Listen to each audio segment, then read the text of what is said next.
오늘 말씀에서 세월을 아끼라 하는 말씀이 가장 강력하게 눈에 들어옵니다. 그런데 세월을 아끼기 위해서 어떻게 해야 할까? 어떻게 행할지 자세히 주의하여 지혜 있는 자가 되라 말씀하고 있습니다.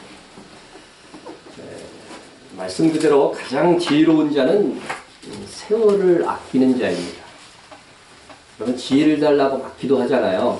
그런데 성경은 세월을 아낄 줄 아는 사람이 가장 지혜로운 자다 이렇게 말씀하고 있습니다. 그렇다면 세월을 아끼기 위해 자세히 주의하는 자세가 우리에게 선결되어져야 됩니다. 이 세월은 카이로스라고 해서 일정한 때를 의미하는 것입니다. 그래서 하나님께서는 우리에게 주신 결정적인 때가 있어요. 근데 이 시간이라고 하는 것은 과거와 현재와 미래가 있습니다. 그러므로 우리가 이 과거, 현재, 미래의 시간들을 살펴보면서 먼저 첫 번째로 과거의 나의 행적을 살핌으로써 세월을 아끼는 초석으로 삼을 수 있다 하는 것입니다. 여러분, 과거를 제대로 평가하는 사람은 지혜로운 사람입니다. 과거에 얽매이지 말라 이 말은요, 과거를 전혀 기억하지 말라는 그런 뜻이 아닙니다. 그래서 과거의 일을 자세히 살펴가지고서 거울로 삼고 실수와 죄를 반복하지 아니하는 사람이 지혜로운 사람입니다. 일단 그래서 우리는 우리의 죄에 대하여서 진지하게 회개함으로 그 죄를 청산할 수 있어야 됩니다. 그리고 다시 그 죄에 넘어지지 않도록 힘쓰는 것입니다. 이사야서에 이런 말씀이 있습니다. 너희는 이전 일을 기억하지 말며 옛날 일을 생각지 말라. 하나님께서 이전 일을 기억하지 말고 옛날 일을 생각하지 말라는 것은 이전에 있었던 그 옛날 일에 대해서 전혀 기억하지 마라. 그런 의미가 아닌 것입니다. 여기서 문맥을 살피면은요, 이게 이전 일, 옛적 일이 뭐냐면은요, 이스라엘 민족이 애굽에서 나올 때 홍해 바다를 가르고 가나안 땅으로 인도하신 그것을 옛적 일, 이스라엘을 구원하신 일이에요. 이것을 기억하지 말라는 거예요. 예? 이것은 사실상 뭐예요? 우리가 너무나도 중요하게 여기는 구원의 사건이기 때문에 기억해야 될 일입니다. 그런데 기억하지 말라. 기억하지 말라. 그것은 앞으로 일어날 일들이 너무 놀랍고 위대한 일이기 때문에 하나님께서 베풀 일이 그래서 기억하지 말라는 그런 표현입니다. 그런 표현이에요. 그러니까 여러분 우리가 무엇을 기억할 때에 어떤 사람의 은혜를 기억할 때 그 사람이 베풀어진 가장 큰 은혜가 딱 가장 먼저 떠오르잖아요. 네? 그런데 지금까지는 홍해바다를 건너고 이 가나안으로 인도한 것이 가장 이스라엘에게 큰 그 은혜라고 생각할지 모르지만 그것과 비교되지 않는 놀라운 구원의 사건, 네? 놀라운 복된 사건이 있을 것이니까 그것이 너희에게 임하게 되면은 너희는 결코 이전 일을 기억하지 않을 정도로 아주 큰 은혜가 될 것이다 하는 그런 의미의 말씀인 것입니다. 그래서 도대체 우리를 위한 하나님의 계획, 얼마나 큰 은혜로운 사건이 기억되어 예비되어 있길래 이전에 있었던 가장 큰 구원의 사건까지 기억하지 말라고 하신 것일까? 보라, 내가 새 일을 행하리니 이제 나타낼 것이라. 너희가 그것을 알지 못하겠느냐? 반드시 내가 광야의 길을 사막의 강을 내리니 장차 들짐승 곧 승냥이와 타조도 나를 존경할 것은 내가 광야의 물을 사막의 강들을 내어 내 백성 내가 택한 자에게 마시게 할 것입니다. 하나님께서 새로운 일을 일으키시겠다고 합니다. 하나님께서 일으키신 새 일은 우리가 기억하는 이전의 일과는 차원이 다른 놀라운 일이 될 것입니다. 그 일들은 어떤 일이느냐? 어떤 일이냐? 광야의 길을 낸다는 거죠. 광야에서 물을 내고 사막에서 강이 일어나고 한 이 내는 이 놀라운 역사가 일어날 것이라고 하는 것입니다. 이런 일들은 아직 이스라엘 땅에 일어난 적이 없습니다. 사막에 강이 생긴 일이 없어요. 네? 여러분, 이스라엘이 바벨론 포로에서 귀환할 때에도 이런 일은 일어나지 않았습니다. 그러므로 이것은 천년 왕국의 이상입니다. 그때에는 승냥이와 타조도 하나님을 존경할 것이라고 그랬어요. 왜냐하면 광야에서 물을 내고 사막에서 강을 내어서 이스라엘 백성들이 그것을 이제 마시게 되니까 뭐 이스라엘만 마십니까? 네? 그곳에 있던 타조도 마시게 되고, 그죠? 네? 들짐승들이 마시게 된다는 거죠.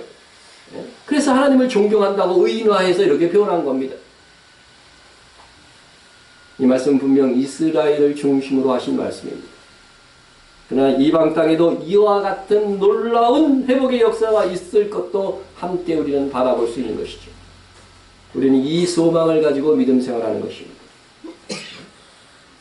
그런데 이 하나님께서 너희가 이런 이상을 누리기 위하여 해야만 하는 일들이 있다는 거예요. 그것은 바로 죄의 문제를 해결해야 된다는 겁니다. 하나님의 백성의 죄는 하나님을 괴롭히는 거예요. 성경이 그렇게 표현되고, 이 백성은 내가 나를 위하여 지었나니 나를 찬송하게 하려 함이라. 하나님께 영광 돌리는 존재로 우리 하나님의 백성을 창조했는데, 그러나 야고가 어떻게 됐느냐? 현실은 너는 나를 위하여 돈으로 향품을 사지 아니하며, 네? 희생의 기름으로 나를 흡족하지 아니하고 내 죄짐으로 나를 수고롭게 하며 내 죄악으로 나를 괴롭게 하였느니라.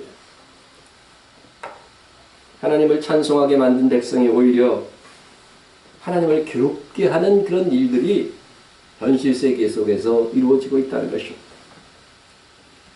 자식이 아무렇게나 막 살면 누가 고통을 당합니까? 사랑하는, 그죠? 다른 사람이 고통 안 당해요. 사랑하는 부모가 고통을 당하게 됩니다.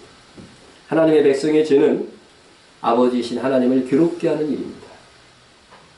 하나님은 괴롭지만 그 죄를 고치기 위해서 결국 어떻게 하세요?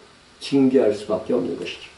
그래서 이스라엘이 국가적인 재난을 당한 후에 하나님이 행하시는 새 일을 경험하게 될 것이라고 말씀하십니다. 그러면서도 하나님께서는 분명하게 너희가 회개할 때 사죄의 은혜로운 약속을 주십니다.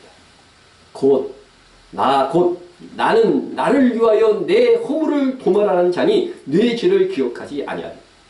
하나님 자신을 위해서 누구의 죄? 그의 백성의 죄를 도말하는 자. 그것이 하나님이라는 거죠. 우리의 죄를 어떻게 해요? 기억하지 아니하리라고 했어요. 기억하지 아니하리.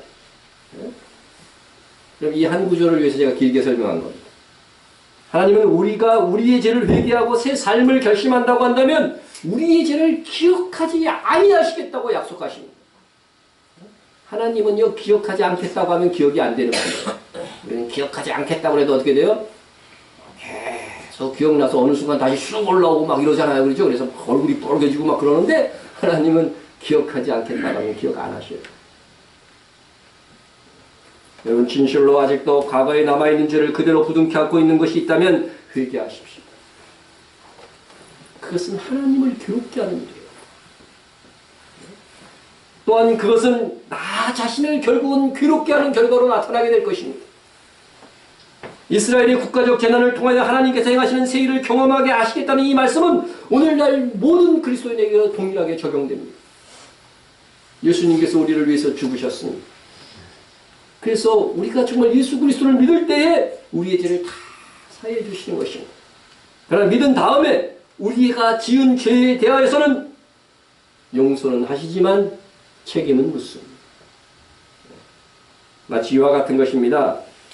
자식이 잘못하면 자식의 죄는 이미 용서가 결정됐잖아요. 그렇죠? 용서가 결정된 거잖아, 이미. 관계 때문에. 하나님과 우리 사이도 마찬가지예요. 자식이 잘못하면 회초리는 때리지만 어떻게 돼요?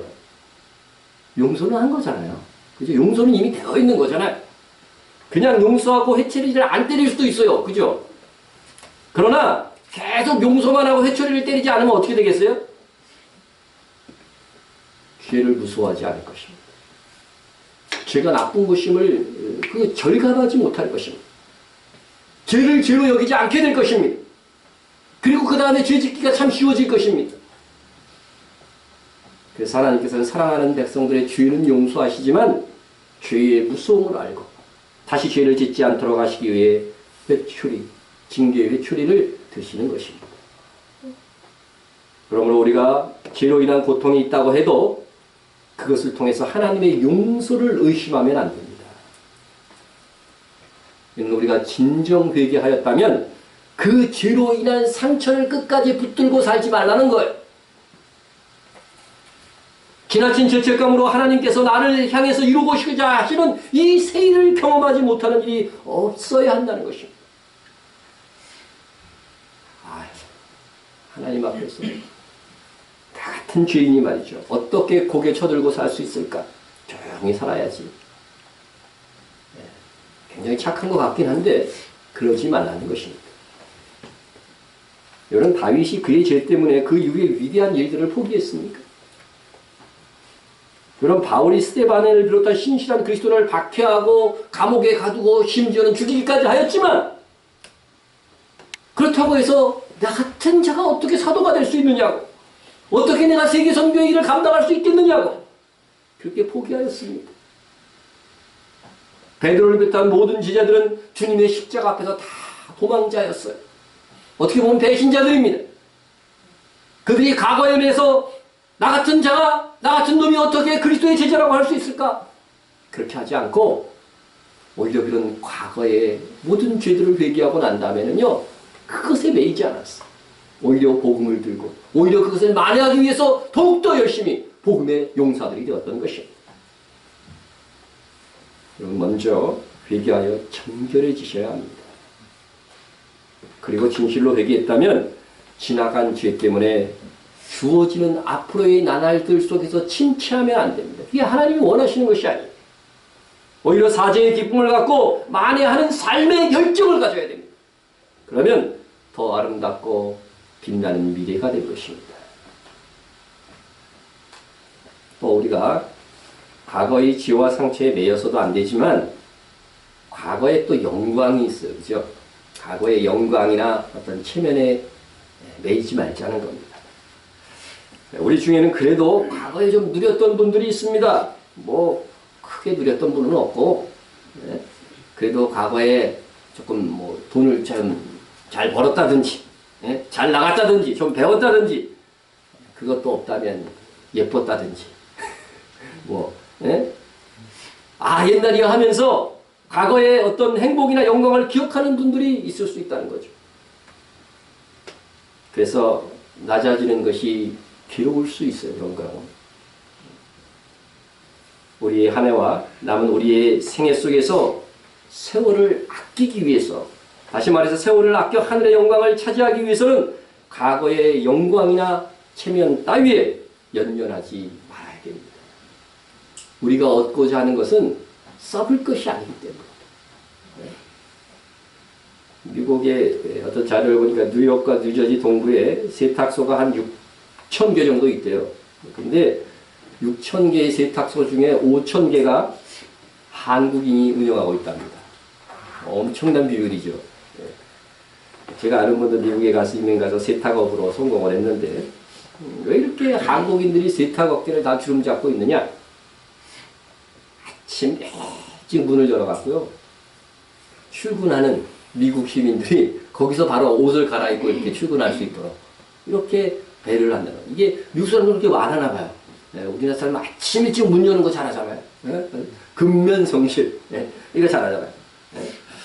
근데 이게 세탁업을 하면 또 좋은 것이 그리스도인들이 주일날은 꼭 쉬니까 신앙생활 하기도 좋고, 그래서 많이들 한다고 하는 것입니다. 근데 이 한인 세탁소의 사장의 90% 이상이 대졸 이상 고학력이라고 합니다. 그래서 이분들한테 가서 물어봐요.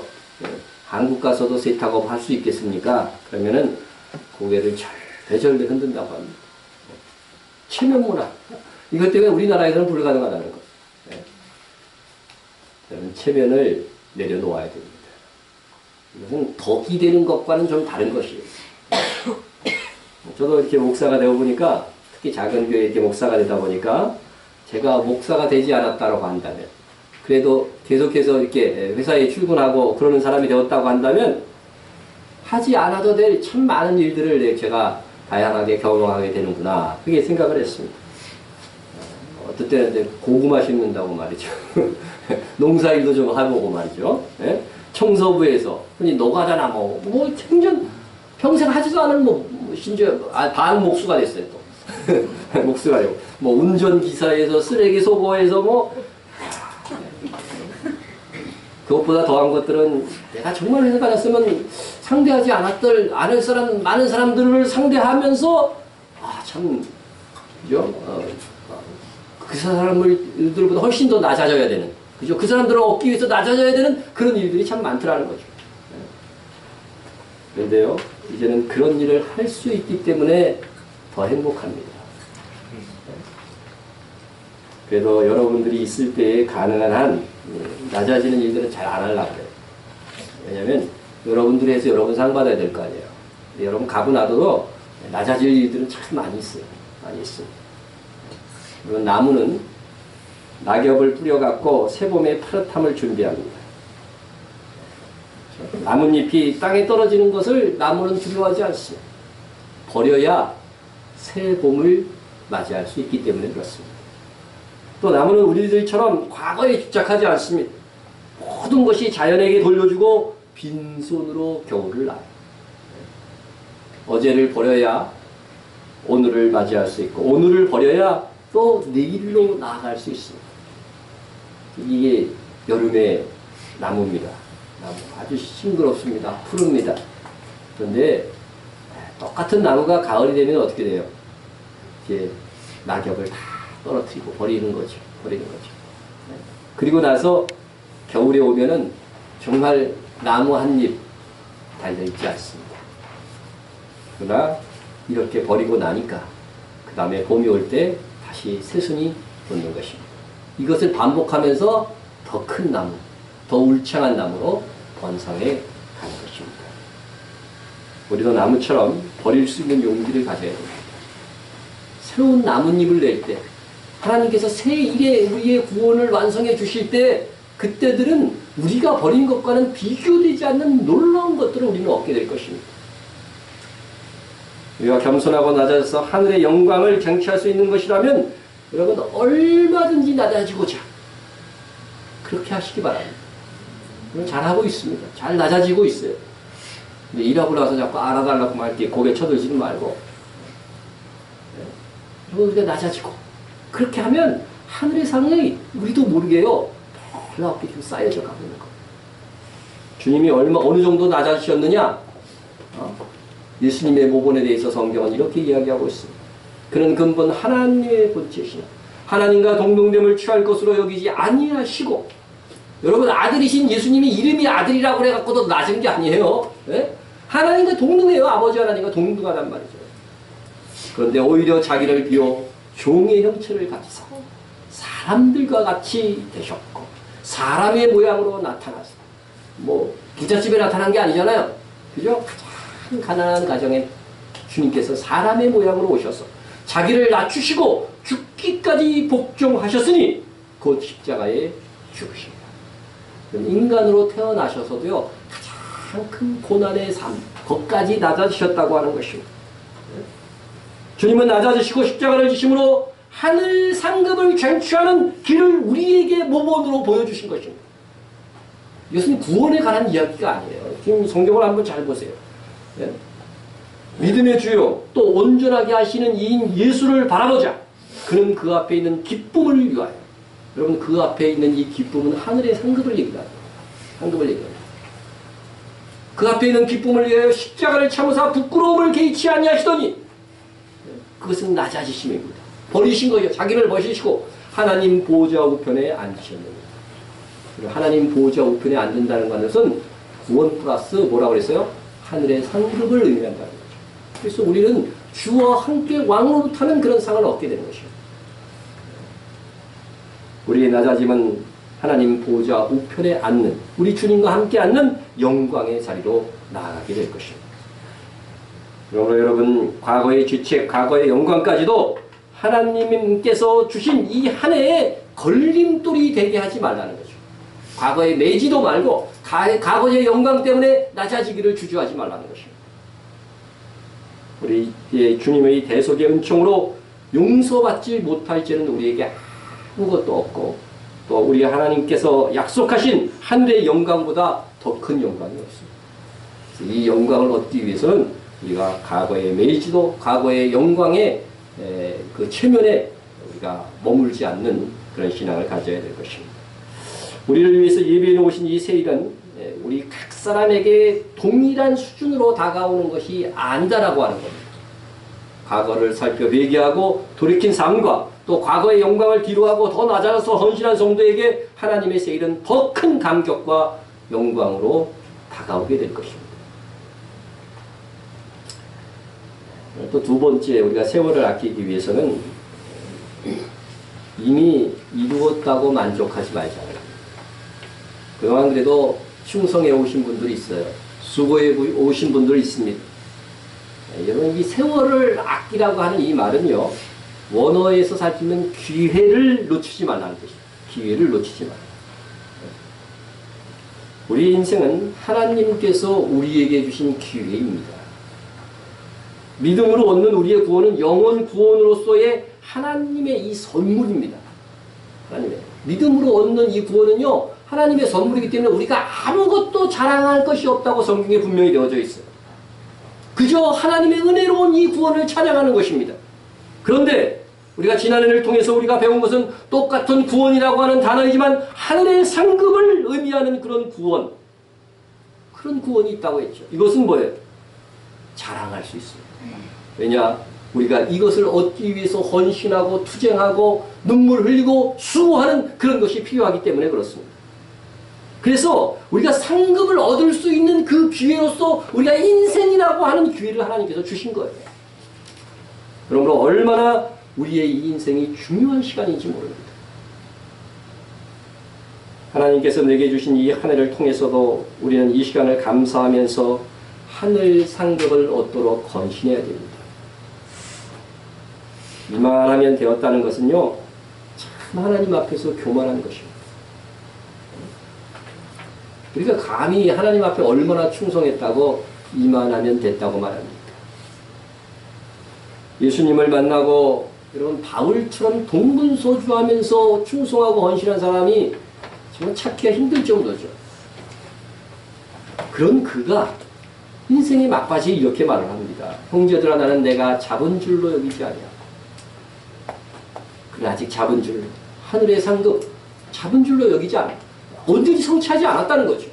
오직 한 일 뒤에 있는 것은 잊어버리고 앞에 있는 것을 잡으려고 표대를 향하여 그리스도 예수 안에서 하나님이 위에서 부르신 무엇? 부름의 상을 위하여 달려가더라.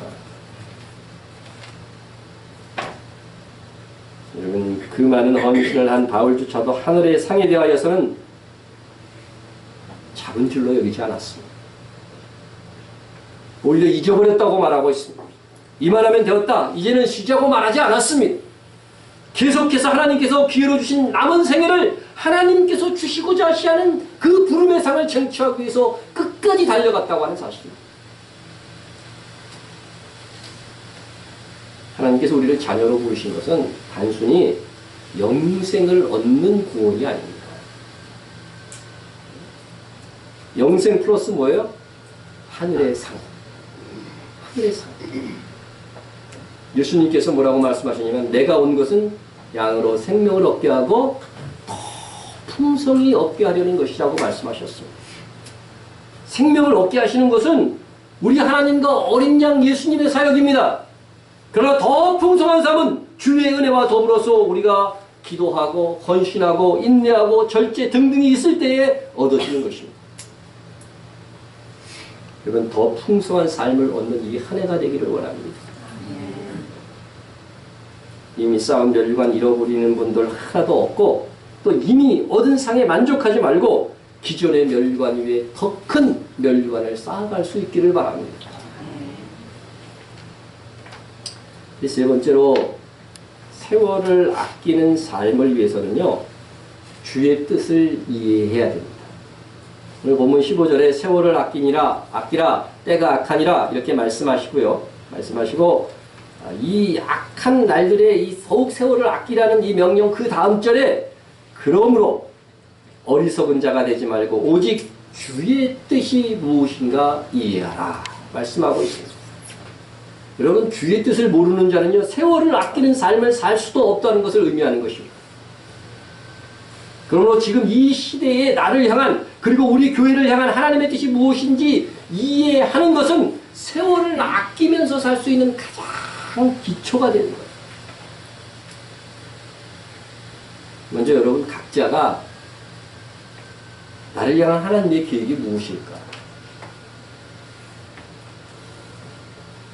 그걸 이해하고 있어야 됩니다. 이것은 여러분의 환경과 나이, 은사와 능력, 또 하나님께서 여러분에게 주시는 영적 부담 이런 거를 통해서 여러분이 답을 얻어야 됩니다. 반드시 답을 얻어야 됩니다. 그런데 그 답을 얻으려면 우리가 일단 뭐냐면요. 복음에 대한 그리고 생명에 대한 이 관심을 가지고 있어야 돼요.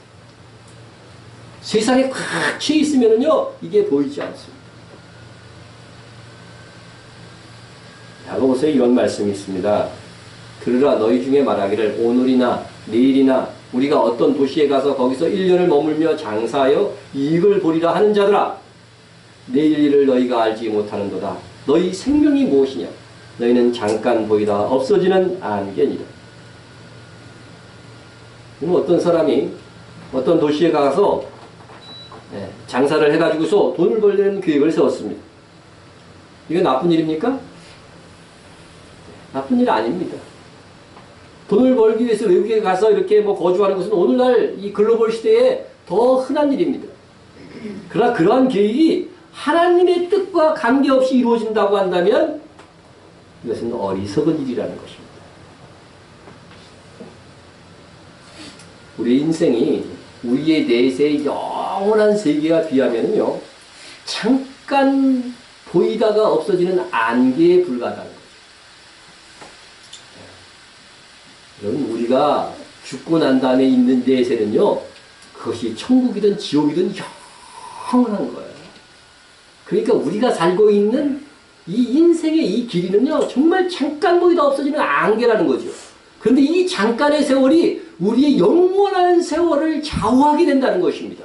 그렇다고 한다면 우리가 가지고 있는 이 세월, 이 인생이라고 하는 이 기회가 얼마나 소중한 것을 명심하라고 하는 것입니다.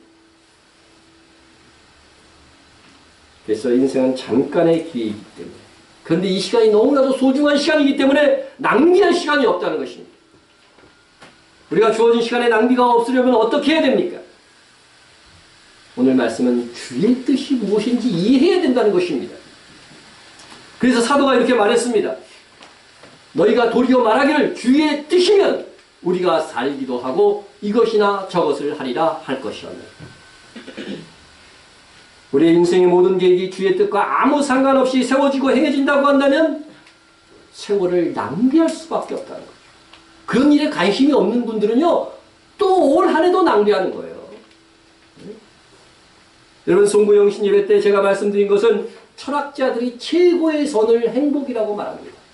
그리고 그 다음 철학자가 말하기를 행복은 행복인데 도덕적인 행복이라고 말해요. 그리고 거기에 또 나아가서 또 다른 철학자는 육체적인 만족도 가미된 도덕적인 행복. 이것이 최고의 선이라고 말합니다. 그러나 이 모든 것은 사람에게 중심을 둔 세상의 초등학문일 뿐인 것입니다. 그리스도인에게 최고의 선은 하나님의 뜻, 하나님의 말씀인 것입니다. 그러므로 하나님의 뜻을 이해하지 않고는 아무리 열심히 산다고 해도 세월을 낭비하는 인생이 될 수밖에 없다는 것입니다. 여러분 우리 교회도 마찬가지입니다. 하나님께서 이 시대에 일하시고자 하시는 뜻이 무엇인지 분별하는 일이 우선입니다. 우리 교회가 어떻게 이스라엘의 회복을 위해서 지금 하나님께서 가장 중점을 두시고 하신 이 이스라엘의 회복에 대해서 기여할 수 있을까? 그래서 제가 올해 초에 좀 고민을 했어요. 매년 우리나라 선교단체에서 이스라엘에서 가서 행하는 이 문화행사에 조금이라도 지원을 해볼까? 우리가 지원해봤자 얼마 안 됩니다. 얼마 안 되더라도 근데 그렇게 마음이 안 내키는 거예요. 마음이 안 내킵니다.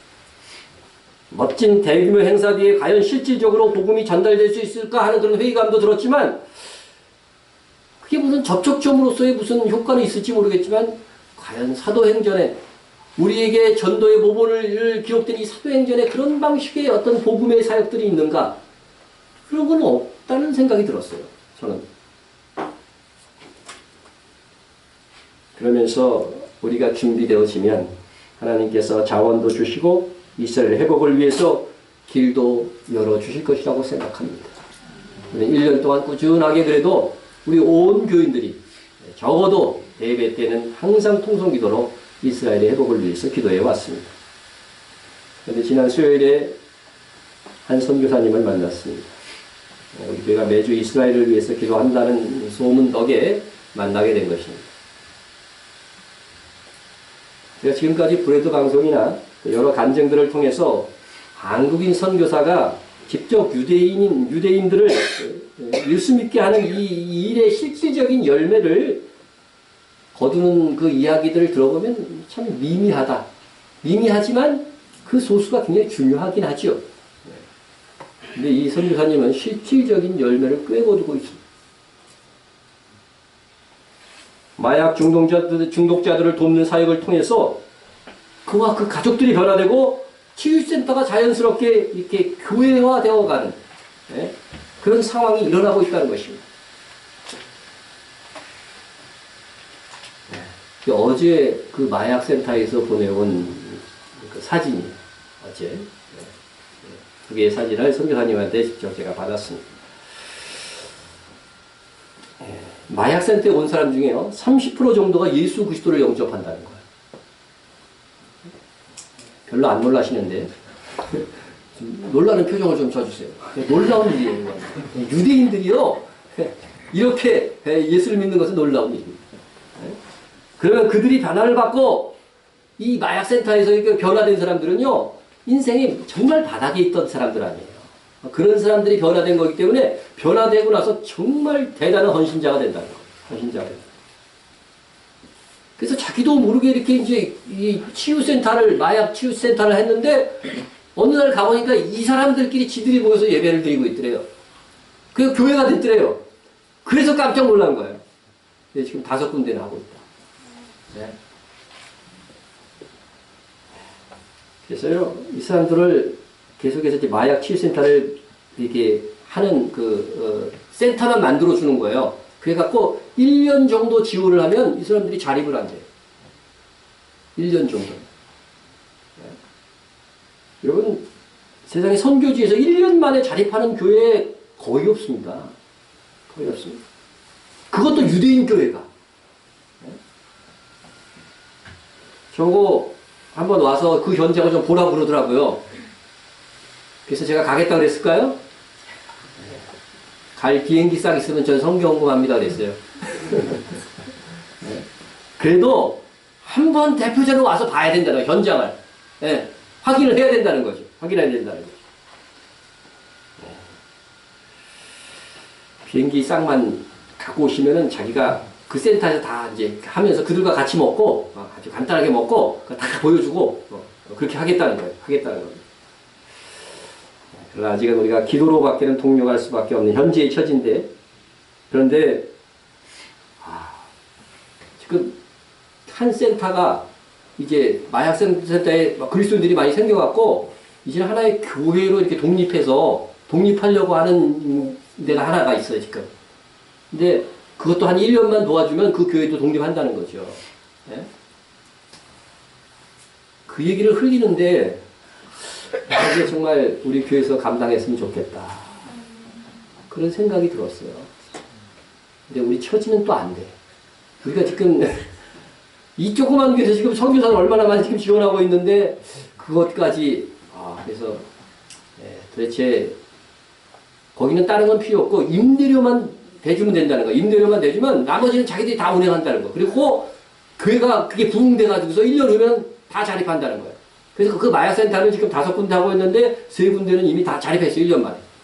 그러니까 우리가 1년만 도와주면 이게 교회로서도 완전히 독립할 수 있다. 이렇게 이야기를 하시는 것입니다. 저보고 해달라는 소리는 절대 안 했어요. 해달라는 안 돼. 우리 교회 와서 다 봤거든요. 그러니까 이 조그만 교회니까 그런 생각은 안 하고 아직 이스라엘을 사랑하는 분을 제가 목사님을 처음 만났다는 거예요. 그러면서 기도 부탁하려고 왔다는 거예요. 기도 부탁하려고. 근데 우리가 1년을 기도해서 이렇게 지금 축적이 되면 기도하는 사람들이요, 원래 하나님의 일들도 감당합니다. 이분이, 이 선교사님이 이스라엘에서 10여 년이 있으면서 두 가지 놀라운 일을 경험했는데, 하나는 제가 이미 여러분들에게 소개했어요. 2006년에 이스라엘에서 가장 존경받는 랍비 이삭 카두리 사건이었다는 거예요. 저만 알고 있는 사건인지 아는데 이분은 현장에서 직접 봤다는 거예요. 현장에서 직접 봤는데 정말 예루살렘이 마비될 정도로 수많은 인파가 이 카두리, 이 가장 존경받는 이 장례식에, 랍비의 장례식에 왔다는 거죠. 그래서 20만에서 30만이 왔는데 정말 얼마나 존경받는 랍비였겠어요. 근데 그 랍비가 유언처럼 남긴, 내가 생전에 메시아를 만났고 그 메시아의 이름을 알고 있고 그의 이름을 내가 노트에 적어 놓을 것인데 1년 후에 공개하라. 네? 1년 후에 공개한 그 이름에 어떤 이름이 써 있었어요? 예호수아. 우리말로 하면 예수. 이건요, 이스라엘 사람들에게 충격적인 사건이에요. 그래서 이 선교사님은 그곳에서 선교하면서 이 사건에 가장 크게 놀랐다. 그리고 또 하나 가장 크게 놀랐던 것은 뭐냐면 2014년에 있었던 일인데 기독교가 정식으로 이스라엘 정부로부터 인정된 사건이라는 겁니다. 이건 저도 모르고 있었는데. 네? 이건 정말 놀라운 변화입니다. 네? 여러분, 때가 되었습니다. 네? 이제는 그들이 교회로 정식 등록하고요. 뭐 회복이라는 영화 보면은 지하에 숨어서 그냥 그저 소리도 못 내고 막 기도하는 거 나오잖아, 이스라엘 사람들이. 예? 근데 이제는 공식적으로 교회를 세우고 나라의 보호를 받아가면서 복음을 전할 수 있게 되었다는 것입니다. 때가 왔어. 그래서 여러분이 우리가 요 지역에 하나 교회를 지금 세우고 싶다 하는 생각입니다. 예? 그래서 올해부터 제가 여러분께 개척하고 지금까지 한 번도 뭐 헌금 작정하라 뭐 이렇게 강조한 적 한 번도 없었죠. 예? 예? 헌금 작정하라고 얘기한 적 없어요. 이제 정말 이 거룩한 욕심이 좀 생겼어요. 우리가 먼저 헌신해야 돼요. 헌신해요. 그래서 1구자에 5,000원씩 뭐 몇 구자를 해도 상관이 없습니다.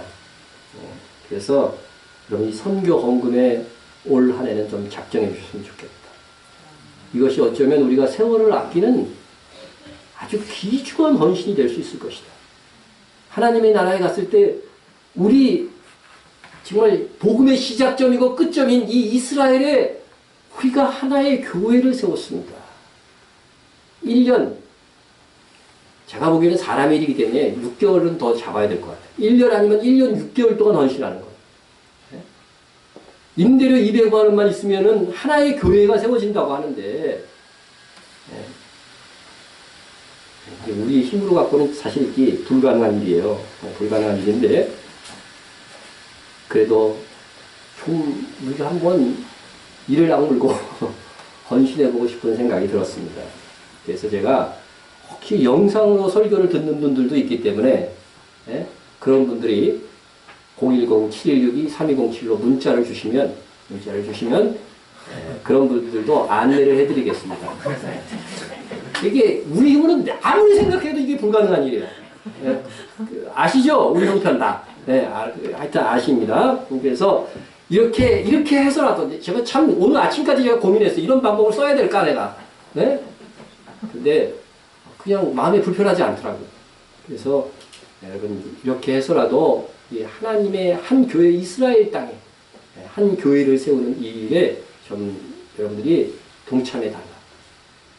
여러분들에게 큰 헌금을 기대하지는 않습니다. 제가 기대할 수도 없고, 그러니까 조금씩 여러분들이 정말 커피 한 잔 어디 가서 마실 거 좀 아낀다 생각하시고 그렇게 한 구자에 5,000원, 두 구자 하시면 10,000원 이렇게 해가지고서 이렇게 헌신해 주셨으면 참 좋겠다 하는 생각이 들었습니다.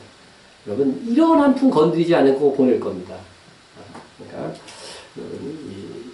그래서 또 성경님한테 제가 한번 물어봤어요. 그럼 마약 치유센터인데 그 사용하는 약값 같은 것들 꽤 들어갈 텐데 어떻게 이렇게 이게 자취할 수 있느냐고. 예? 그랬더니 물어봤더니 대답이 놀라웠습니다. 약 하나도 안 쓴대요. 예? 예? 그냥 오직 자기는 기도해주고 말씀 공부시키는 이 시스템을 만든 것밖에 없다는 거예요. 그런데 이 말씀 공부와 기도를 통해서 마약 중독자들이 고침을 받고 변화를 받고 예수 그리스도를 영접하고 있다는 것입니다. 선교사님이 자기도 하면서 자기가 놀래갖고 자기 전세금 빼고 자기 뭐 결혼 반지 판 얘기 저한테니까 막 다 해주더라고요. 그렇게 진실하게 지금 사역하고 있는 분이십니다. 우리가 이런 분을 돕는다고 한다면 우리가 선교사의 상을 받는 것입니다. 네? 우리 하나님께서 우리 교회에 주신 비전 이것으로 생각하고 담당할 수 있었으면 좋겠다. 네? 우리 힘으로는 벅차지만 그래도 우리가 믿음으로 매진하면은요, 여러분 예루살렘을 위해서 복을 빌고 이스라엘을 위해서 복을 비는 자들을 하나님께서 복 주시겠다고 성경에 약속하고 있다면, 우리가 믿음으로 이걸 감당하기만 하면 우리에게도 하나님의 은복이 하늘의 상이 많아질 것이라고 생각이 됩니다. 여러분 기도하시면서 힘을 쏟아서 조금이라도 이스라엘 선교에 보탬이 되는 우리가 되었으면 좋겠습니다. 그래서 이 일이 한 해에 정말 우리 교회가 세월을 아끼는 거룩한 작업이 되었으면 좋겠다 생각이 됩니다. 네 번째는 우리가 세월을 아끼기 위해서는요, 성령 충만해야 돼요. 성령 충만하지 않고 주의 뜻을 바르게 이해할 수도 없고 또한 그 일들을 주 안에서 감당할 수도 없기 때문에 그렇습니다. 오늘 말씀도 세월을 아끼기 위해서 최종적으로 하시는 말씀이 술 취하지 말라. 이는 방탕한 것이니 오직 성령의 충만함을 받아라. 그렇게 끝맺고 있습니다. 여러분 우리의 노력과 힘에 의해서 세월을 아낄 수 있는 것이 아닙니다. 시작하는 겁니다. 우리가. 성령께서 도우셔야만 정말 세월을 아끼는 그런 작업들이 우리의 인생 속에서 행해질 수 있다는 것입니다. 성령 충만을 위해서는 뭐 하지 말라고 돼 있어요? 술 드시는 분 좀 들어보세요. 거의 없는 걸로 알고 있는데. 목사님 여기 있어요. 저기 한 명 있다고 보고를 했어요. 제가 여기서 술을 원어에서 찾아보니까 포도주더라고요. 네? 근데 이 포도주는요, 그 당시 세계 속에서 축제에 사용되기도 하고, 예수님도 가나의 혼인잔치에서 어떻게 돼요? 물을 포도주로 만들어서 제공까지 했습니다. 그러면 여기서 그러므로 여기서 술이 의미하는 것은요, 그것이 좋은 것이든 나쁜 것이든요, 너무 심취하여 하나님의 뜻과 일까지 관심을 가지지 못하게 하는 모든 것은 술이라고 봐야 되는 거예요. 술. 술이라고 하는 것이 취하면 어떻게 돼요? 자기를 잃어버리는 거잖아요. 자기를 잃어버려요.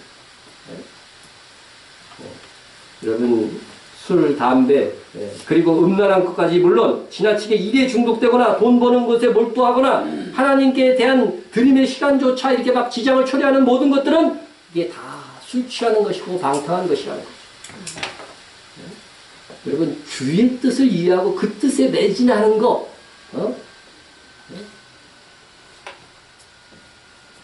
거기에 몰두할 수 있기 위해서 우리가 성령의 충만함이 있어야 돼요. 하나님의 뜻을 이해하기 위해서는요, 성령의 도우심이 없이는 이건 불가능한 겁니다. 귀 있는 자는 성령이 교회들에게 하시는 말씀을 들을지어다. 요한계시록의 7교회에 다 계속해서 이 말씀을 공통되게 줬어요. 우리가 성령의 음성을 듣지 못한다면은요, 이게 깨어있는 교회가 아닌 거죠.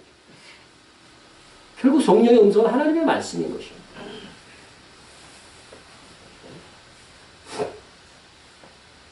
여러분, 성령은 모든 것, 하나님의 깊은 것까지 통달하시느니라 말씀하고 있습니다.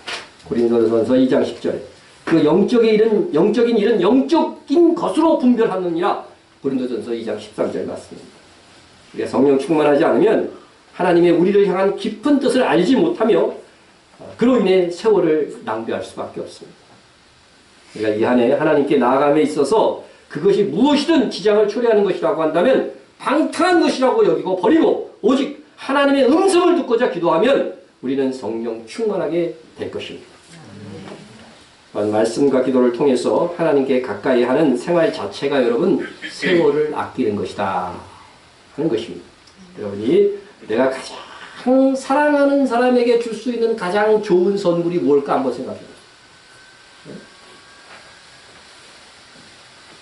이게 우리 어머님이 계신데 우리 어머님이 가장 원하는 게 뭘까 나한테? 돈? 돈은 저보다 더 많은데 네? 뭘까? 같이 있어주는 거야. 네? 함께 해주는 겁니다. 우리가 나이 늙어서까지 함께 해줄 수 있는 사람들이 가장 나를 사랑하는 사람들이에요. 네? 여러분이 공적인 시간 말고 예를 들어서 회사에서 근무하는 시간 말고 순수하게 내 개인의 시간, 내 마음대로 사용할 수 있는 시간이 있다고 한다면 자기만을 위한 시간으로 채운다면 이것은 이기적인 사람입니다. 내가 사용할 수 있는 그 시간을 사랑하는 사람과 함께 나눌 수 있는 것. 내가 사랑하는 사람에게 줄 수 있는 가장 큰 선물이 된다는 것입니다. 여러분, 하나님을 사랑하십니까? 그렇다면 말씀과 기도와 예배의 시간을 통해서 하나님과 가까이 하는, 하나님과 함께하는 그 시간들을 더 풍성케 하세요. 그게 정말로 하나님을 사랑하는 증거라고 하는 것입니다. 말로만 하는 것은 진실이 아닌 것입니다. 그런 성도들이 말씀과 기도를 통해서 하나님의 뜻을 분별하고 시간을 낭비함 없이 엉뚱한 것에 소모하지 않을 것이기 때문입니다. 올 한 해 세월을 아끼자는 말씀으로 시작을 했습니다. 세월을 아끼라는 말씀의 명령을 수행하기 위해서 첫 번째 과거를 살펴 실수를 반복하지 말자. 과거에 얽매이지도 말자 말씀을 드렸고, 두 번째는 이미 많은 충성을 했다고 만족하지도 말자. 마지막 순간까지 우리는 부름의 상을 얻기 위해서 달려가야 된다. 특히 이스라엘에 우리의 중지를 모아서 한 교회가 세워지도록 우리가 했으면 참 좋겠다. 또 세 번째, 성령 충만함으로 주의 뜻을 이해하고 그 뜻대로 이것도 저것도 행하는 우리가 됩시다. 이제 통성 기도하겠습니다. 믿음의 생활이 과거보다 나은 한 해가 되도록 여러분 기도해 주시기 바랍니다. 진보가 있는, 믿음의 진보가 있는. 두 번째는 부름의 상을 위해 달려가는 한 해가 될 수 있도록 여러분 기도해 주시고, 세 번째는 전 세계에 박해받는 성도를 위해서 기도해 주시고요. 이스라엘의 회복, 우리가 오늘 말씀을 통해서 들은 이 이스라엘의 회복을 위해서 기도해 주시고, 또 열방을 위해서도 계속 기도해 주시고, 우리가 분별하여 선교할 수 있도록 우리의 재원이 낭비되는 일이 없이 좋은 선교사들을 만나서 그들을 지원할 수 있도록 계속 기도해 주시고, 이스라엘과 세상의 악한 자들을 심판하여 주옵소서 하고 기도해 주시기 바랍니다. 오늘 세월을 아끼는 나와 교회가 될 수 있도록 기도해 주시고 통성으로 기도합니다.